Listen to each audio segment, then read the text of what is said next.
In 2025, Kazakhstan and Hungary celebrate 33 years of diplomatic relationships. In light of this, on February 17th, Péter Szijjártó, Minister of Foreign Affairs and Trade of Hungary, visited Astana to promote the cooperation even further. In this exclusive interview with Kazinform, he discussed the details of his visit and the future of this cooperation. Welcome to Kazakhstan. Thank you for joining us on this interview. This is a great honor. Thank you so much for the very kind invitation. Happy to be here. Let's start with one of the key purposes of your visit, which relates to the energy sector. As you said earlier in your social media post, Hungarian companies already achieved significant success in oil and natural gas production in Kazakhstan. In the same post, you mentioned that you will be discussing new strategic projects with Mr. Saikaliyev during this visit. Could you please elaborate on this topic? What are these initiatives and what's in store for oil production in particular within the framework of our cooperation? So the biggest Hungarian company is an oil and gas company called MOL. MOL has been investing steadily in the Kazakh energy sector.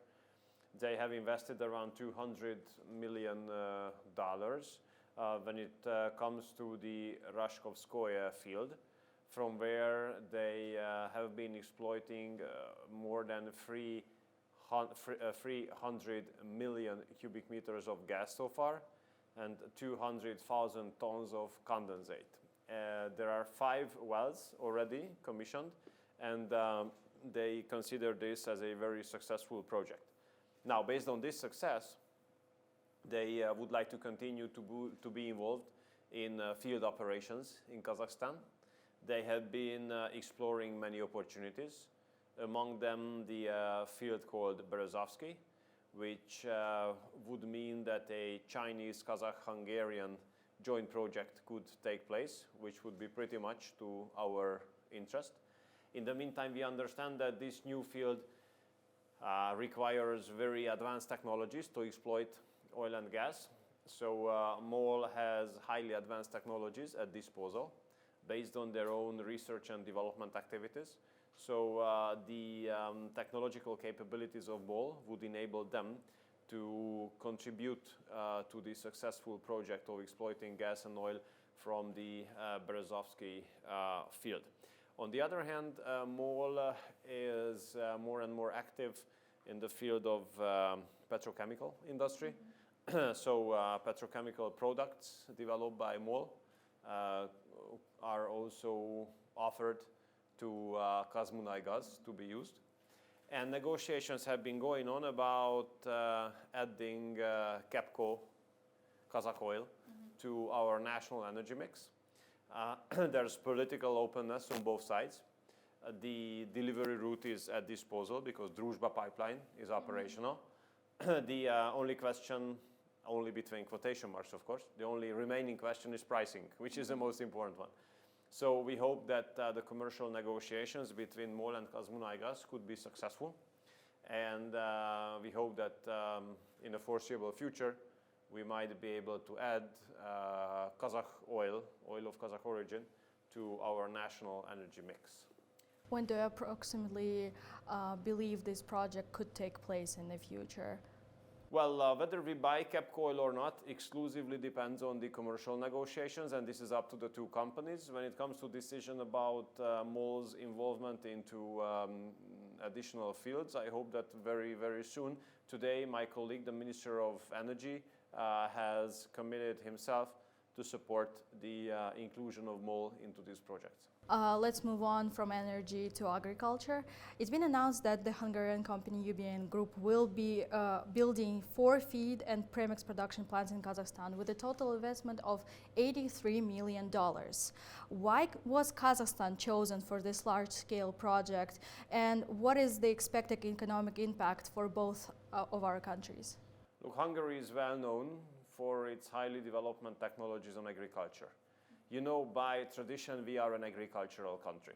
Of course, if you investigate now the share of GDP when it comes to agriculture, it's like 7, 8, 9%. But if you add everything, food industry, processing, agricultural machinery, it can amount to like 13, 14%. So it's very significant. Plus, traditionally, by heart, by spirit, we are an agricultural nation. So therefore, very highly developed technologies have been at place, which could also be helpful to the Kazakh agricultural sector to be modernized.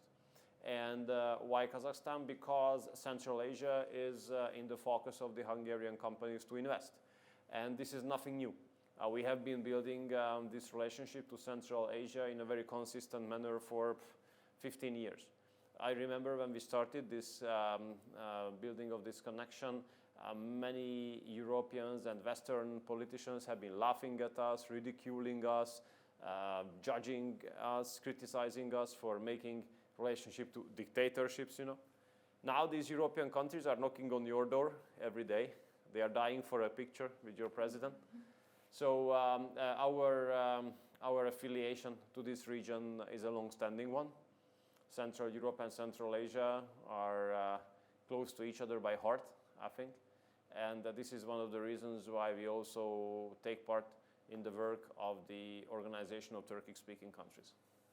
Continuing on that conversation, what other areas of economics do you believe are the key priority right now for our cooperation?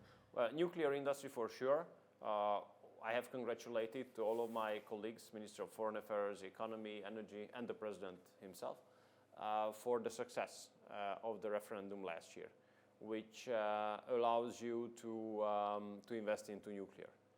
Nuclear is the best way of generating electricity because the demand for electricity has been steadily and exponentially increasing. Why?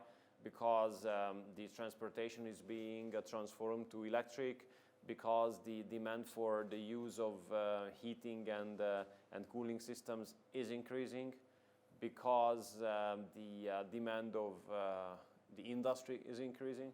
So as a set of reasons, as an outcome of set of reasons, there's a highly increasing electricity demand globally. Now, how to supply that in an affordable, reliable, constant, cheap, and environmentally protective way? The answer is only nuclear. Do you have any projects that are already in the works in that field with our country? Actually, what we understood was that the decision has not been made yet, how many nuclear plants to build, what kind of design to build, but we are already negotiating about the involvement of Hungarian technologies, namely cooling, because you know, in case of a nuclear power plant, cooling is key. The question is what you use for cooling. And so far, most of the power plants are using water for cooling. Now, water is not at disposal everywhere, so therefore the Hungarian technology of dry cooling could be very useful for the Kazakh counterparts. Then another area is pharmaceutical. You know, the biggest Hungarian pharmaceutical company is number 9 on your market. They are considering a location of manufacturing here, which would bring other Hungarian investments to Kazakhstan. And we are also interested in taking part in your road tolling project. Negotiations have been going on. This has been an issue since your president has visited us, and an agreement was made there about the cooperation on this field. But aside from economic cooperation, we have cultural cooperation. Yeah, sure. Hungary provides scholarships to Kazakhstani students under the Stipendium Hungaricum program. Are there any plans to expand on that regard? Look, first of all, on the scholarships, we provide 250 annually. This year there was a hugely increasing interest. 2,111 Kazakh students have applied for the scholarship, which is 8 times more compared to what we have. The thing is that we have to work on the end of the process, namely that there are usually a lot of applicants, but at the end of the day, not all of the scholarships are being consumed. So therefore, we have to work on all 250 to be utilized. Once this is the case, then we can negotiate about increasing the number. What is also very important that today I have signed the agreement about cooperation between the 2 diplomatic academies to contribute to the success of the training of the young diplomats of each other. And on the other hand, I signed the agreement about the continuation of the work of the Hungarian lecturer at the Eurasian National University, teaching Hungarian. And where I would like to move forward is to teach Kazakh language on one of the Hungarian universities and Kipchak studies. So this should be the next step when it comes to the cultural or educational cooperation, which is an extremely important basis for the people-to-people context. The last question, also it relates to politics. So since 2018, Hungary has been an observer of Turkic Council. What are the prospects for deepening Hungary's cooperation with Kazakhstan within this organization?